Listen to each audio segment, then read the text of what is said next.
Despite being bigger and far more complex, today's workplaces are the most environmental and safety-conscious workplaces in all of history. With corporate commitment from the top down, risks and hazards are readily identified, often eliminated, or at the very least, managed with a high degree of control. This will only be maintained through a continuous process of monitoring and evaluation, awareness and empowerment, and most of all, a heightened sense by all in the workplace of the potential for accidents and incidents to occur in any circumstance, under any conditions, and at any time. With this in mind, we ask that you pay particular attention to the following video.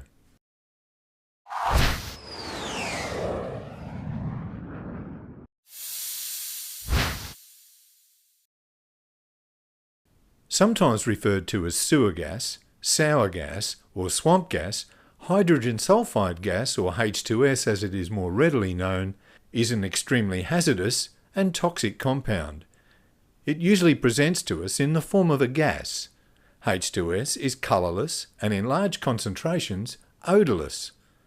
To make matters worse, it is also extremely flammable with a low ignition point of only 260 degrees.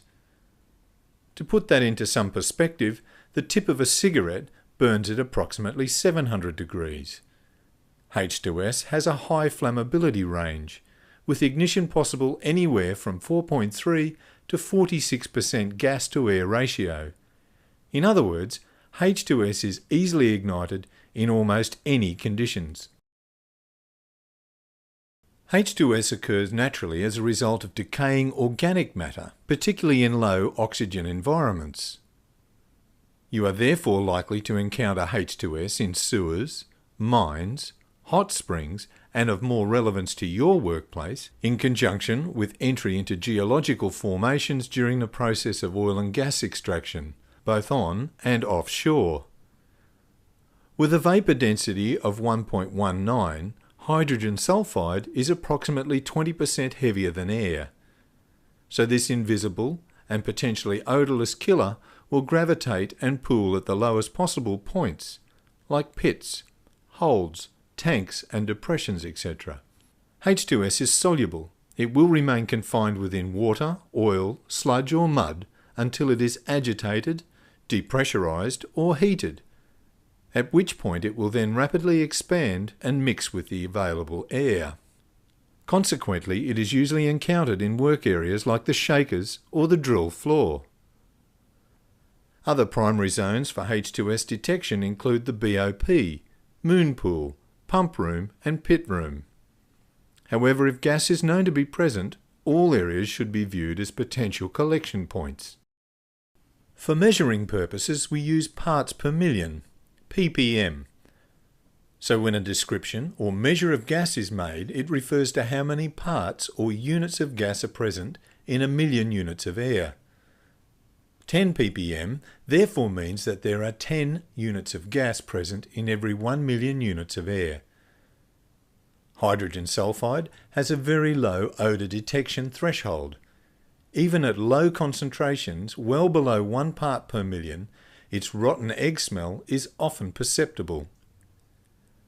The odour does increase as the gas becomes more concentrated, up to about 30 parts per million.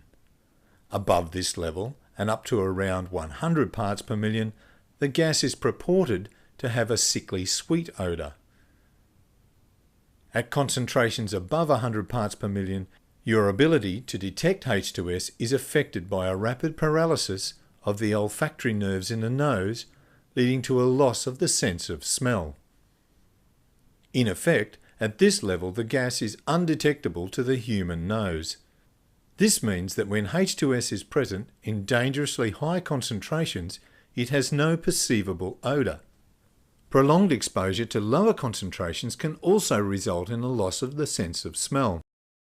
This unusual property of hydrogen sulfide makes it impossible and extremely dangerous to rely on your sense of smell to warn of the presence of the gas. The primary route of entry into the body is through inhalation, through the nose and mouth. If H2S is inhaled in low quantities, the body can break it down, However, over time or in high concentrations, the body will not break it down fast enough, leading to paralysis of the respiratory system. H2S is classed as a chemical asphyxiant, similar to cyanide.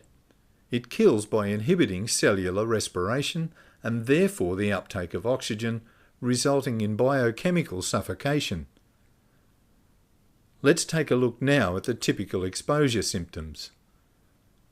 At low concentrations, 0 to 10 parts per million, you will feel an irritation of the eyes, nose and throat. You will also experience its potent rotten egg smell. At moderate concentrations, that's 10 to 50 parts per million, you may experience headache, dizziness, nausea and vomiting, coughing and difficulty in breathing, and you now may no longer be able to smell the gas. At high concentrations, 50 to 200 parts per million, you will experience severe respiratory tract irritation, eye irritation, shock, convulsions, coma, and eventually death. In extreme concentrations, 300 parts per million and over, death is rapid. Prolonged exposure, even at lower levels, can lead to bronchitis, pneumonia, migraine headaches, pulmonary edema, and the loss of motor coordination. In short, H2S is a gas that is invisible, undetectable to the human nose, extremely deadly, and highly flammable in almost any concentration. H2S is also highly corrosive to certain metals and may cause a build-up of iron sulfide within steel pipe. Should moisture be removed from this compound, it may spontaneously combust, burning on its own.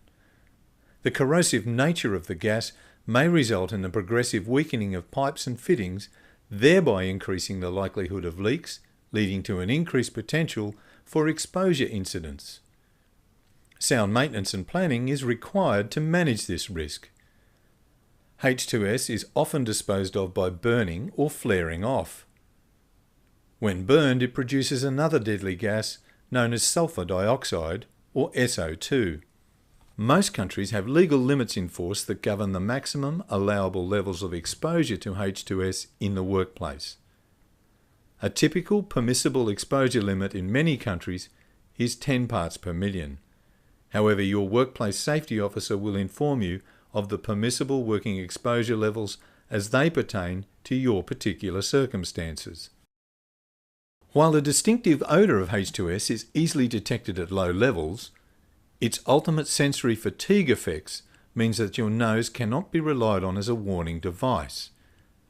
The only reliable way to determine exposure levels is to measure the amount of H2S in the air through the use of monitoring systems.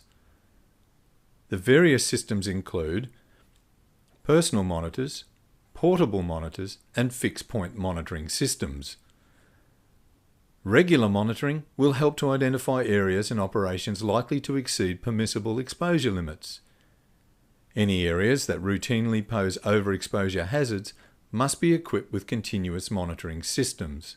The use of direct reading gas detection instrumentation is therefore required before entering confined spaces, such as manholes, tanks and pits, etc. Where engineering controls cannot adequately manage the level of exposure, it may be necessary to supplement them with the use of suitable personal protective equipment, such as supplied air respirators. A qualified industrial hygienist or a H2S safety professional should be consulted for guidance on the suitability and correct use of respirators. Your workplace will be equipped with one or more of the following: self-contained breathing apparatus, supplied air breathing apparatus, emergency life-saving apparatus. Wherever possible, exposure should be minimised by employing adequate engineering controls, including hot work permits and safe working practices, inclusive of buddy systems. Should a co-worker ever be overcome by H2S gas, do not attempt a rescue until you are properly protected yourself. The rescuer can very easily get caught out by venturing into a gas-affected zone without adequate protection. Remember, at levels above 200 parts per million, collapse, coma and death due to respiratory failure can occur within seconds and after only a few inhalations. so you can be very quickly overcome yourself. Such incidents are sadly all too common and only serve to make a successful rescue all the more difficult. Your workplace will be fitted with gas alarms and have detailed emergency response procedures contained within your workplace procedures manuals. Your H2S briefing officer will advise you on your workplace-specific procedures following this presentation. You should take the time to ensure you fully understand the current H2S risks in your workplace and the correct procedures and responses in relation to H2S exposure, alarms, and emergency procedures.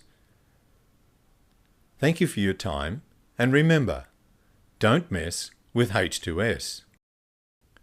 At RigVids, we produce safety, training, and induction films in all languages, in any format, for use anywhere in the world. Thank you for your time. We hope to hear from you.